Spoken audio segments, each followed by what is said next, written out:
quantas mortes tiveram, quem foram, no caso, os grupos, foram perseguidos e foram mortos durante a Revolução? Então, a Revolução ela teve, né, 3 fases. Né? Ela teve a fase das assembleias, né? Assembleia Constituinte, Assembleia Nacional. Né? Então, aboliram os direitos feudais, extinguiram o chamado regime antigo, então um ancião regime, né?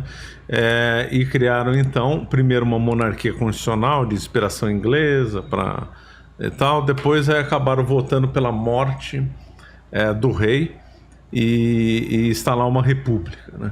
Mas a coisa ia piorar, né? E aí já começou a desenvolver um grupo radical chamado de jacobinos, né? Que eram ultra radicais, bando de assassinos mesmo. Só para você ver o nível das discussões, o Marat, que era um fulano sujo, horroroso, que andava nos esgotos de Paris, ele falava publicamente na Assembleia: precisamos matar 200 mil franceses para a Revolução triunfar. Era nesse nível de discussão. O Robespierre também falava em morte. O Saint-Just ficava quieto o tempo inteiro. Quando ele abria a boca para recomendar a morte de alguém.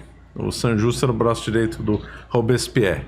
Aí depois nós temos na segunda fase, que é o próprio auge da Revolução, que é a fase do terror, né? Liderada pelo Maximilien Robespierre. Aí a coisa foi inacreditável, né? Foi aprovada a lei mais absurda da história, a lei dos suspeitos. Então qualquer um podia denunciar o vizinho por suspeito de ser contra-revolucionário. Se a guarda chegasse lá e concordasse com isso, pegava o fulano e já executava. Não tinha direito à defesa, não tinha direito a processo. Execução nada. sumária. E achava que a guilhotina matava de uma vez? No começo caía uma, a pessoa não morria. Caía 2, não morria. 4, 5, às vezes 6, 7 vezes. Para a guilhotina funcionar bem. Porque ela tinha que estar bem afiada, a nuca muito bem posicionada e não podia ter cabelo atrás. Então, e no começo eles não sabiam, ela bambeava, né? A lâmina não era tão afiada, então era uma morte extremamente, né, dolorosa e cruel, né? Assim, uma coisa assim completamente horripilante. O Robespierre, se ele olhasse na cara, não falando não vou com a tua cara, o dia seguinte o cara estava morto. E depois ele era contra a superstição e tal, mas deixou ter o culto ao Ser Supremo, o culto a Deus da razão, né? Tinha um templo, né, da razão? Tinha.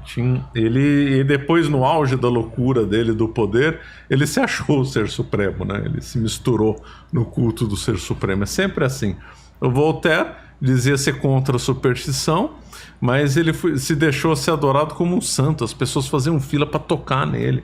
Quando foi inaugurar um busto dele enquanto ele era vivo, as pessoas queriam tocar no busto para dar sorte e tal. Mas era um tipo hipócrita, né? Um mau caráter de primeiro. Então essa turma que o povo idolatra. Voltaire, Diderot, o Robespierre, que era um assassino brutal, Marat, um assassino. Saint-Just usava roupa de pele humana. Isso não foi exceção, não. Chegou a ter costume de pele humana na Revolução Francesa. O Saint-Just, ele usava um colete de pele humana. Teve gente que usava calça de pele humana, casaco de pele humana. Isso aí foi comum na Revolução Francesa. Teve um infeliz lá que chegou a sugerir açougue de carne humana. Ué, não tem açougue de animal? Por que não pode ter açougue de homem? Tem muita gente morrendo, vamos aproveitar essa carne dos seres humanos para alimentar os famintos. Então chegou a ter essa proposta, não foi aprovada. Mas chegaram a propor isso. Então esse era um nível de selvageria inaudito como nunca teve na história da Europa. E veio a turma elogiando. Então não, foi bom. Eles caçavam pessoas que, digamos, poderiam ser suspeitas de não apoiar a Revolução. Só suspeita. Não, eu sou a favor do antigo regime. Mais ou menos isso. Tá bom, guilhotina. Tá tentando contra o Chandespierre ali. Acabou, guilhotina. O Brasil daqui a pouco chega lá, você vai ver. O grupo também, a gente falou dos liberais, porque era tudo misturado ali. Então, não tinha esse nome, bem esse nome liberal. O termo direita e esquerda foi criado lá. Né? Outras que o Marat, que era jacobino, ele sentou do lado esquerdo. E aí todo mundo que era contra ele sentou do lado direito. Aí o Robespierre e outros sentaram do lado esquerdo. Ele cheirava muito mal. Até agora ninguém sabe por que o povo não sentou do lado dele, porque ele cheirava mal, ou porque ele cheirava mal, porque as ideias dele cheiravam mal, né? Os dois, não sei o que era pior, as ideias ou o cheiro dele. O fato é que ele sentou do lado esquerdo, ninguém queria sentar do lado dele e o pessoal sentou do lado direito da Assembleia. E aí gerou o termo esquerda e direita. Mas isso do esquerdista feder é profético, né? Então, tá vendo? Nasceu assim. Nasceu com um fulano que cheirava mal, frequentava o esgoto e defendia a morte sumária das pessoas. Depois ele morreu assassinado numa banheira. E eles mataram muito padre, muita freira, muito monge. Foi horrível. Tem até um caso das freiras ursulinas, que elas foram capturadas dentro do convento, não estavam fazendo nada, estavam dentro do convento, mas os revolucionários queriam exterminar as ordens religiosas. Então capturaram as coitadas das ursulinas e elas foram levadas para a guilhotina. E dizem que as ursulinas cantavam os cantos sacros, os louvores, até a última freira ser executada. Então foi uma cena que até os próprios soldados da Revolução Francesa ficaram um pouco chocados, né? Porque veio aquele canto de todas as freiras, aí ele foi ficando cada vez menor, até a última freirinha morreu cantando. Aquilo impactou até os piores caras que tinham. As feministas também, né? Reivindicam muito a Revolução Francesa. Pô, o que mataram de mulher, estupraram. O Eric von Leden, eu lembro que eu li um livro dele que ele falava que arrancavam os órgãos genitais das mulheres e usavam como estandarte. Era nesse nível. Teve canibalismo, teve tudo. Agora, as feministas não poderiam gostar, não, porque teve uma feminista que, quando teve a Declaração dos Direitos do Homem, ela propôs a Declaração dos Direitos das Mulheres também. Foi guilhotinada. Então, as feministas deveriam ser contra a Revolução Francesa, porque uma feminista propôs o direito das mulheres, não foi aceita e não foi isso. Ela morreu guilhotinada. E eles matavam também quem falava dialetos locais. Eles queriam impor uma única nação, um único projeto de nação. Falou um dialeto local lá não sei aonde e matava. Tinha que uniformizar o francês, né? O pessoal não podia falar Languedoc e outras línguas aí regionais, né? Uniformização, eles reorganizaram geograficamente a França de modo artificial, com os departamentos, alteraram os dias de semana. Então, em vez de ser 6 dias e descansa um, trabalha 9 e descansa um. Então aí o povo protestou, mas também não podia protestar senão você era morto. Então as pessoas passaram a trabalhar mais, porque você só tinha um descanso a cada 10 dias. E pior, você não sabia qual que era domingo.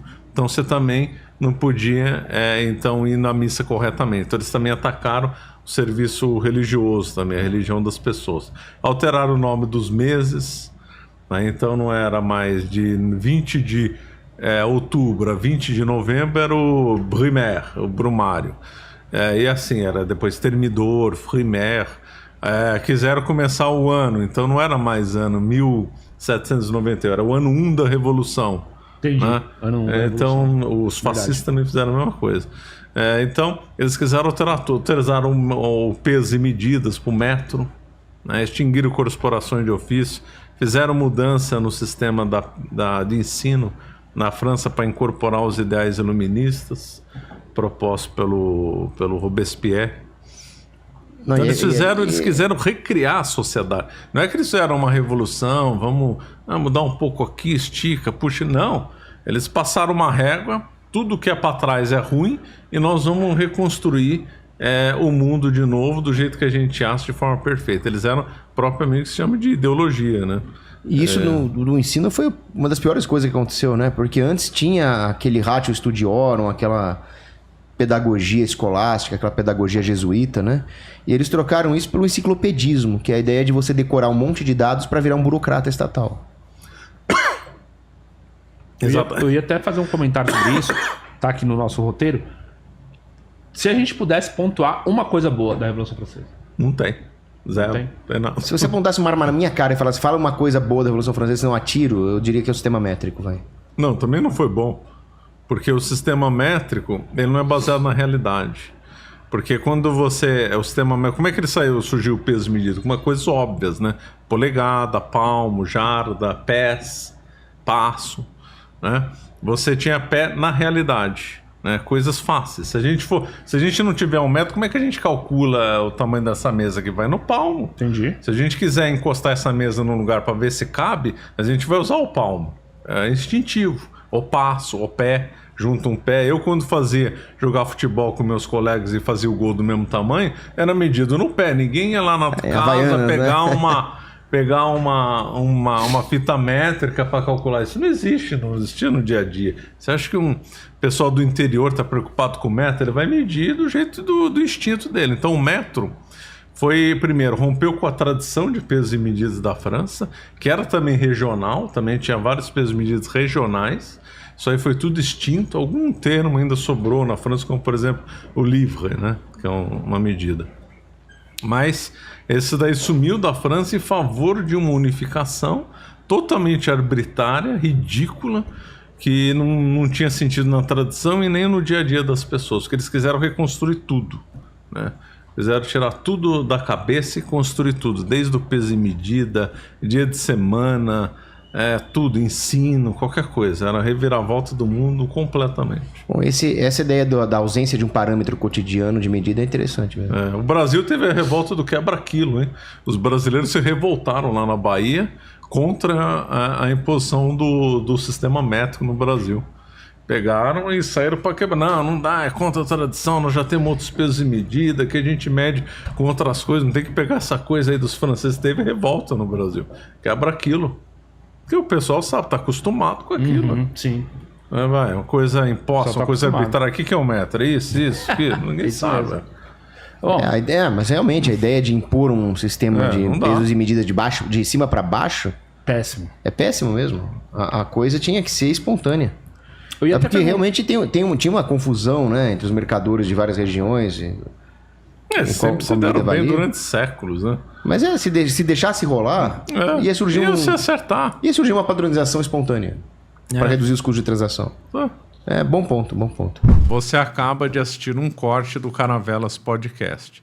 Na tela está aparecendo o episódio completo e outro corte. Muito obrigado pela atenção.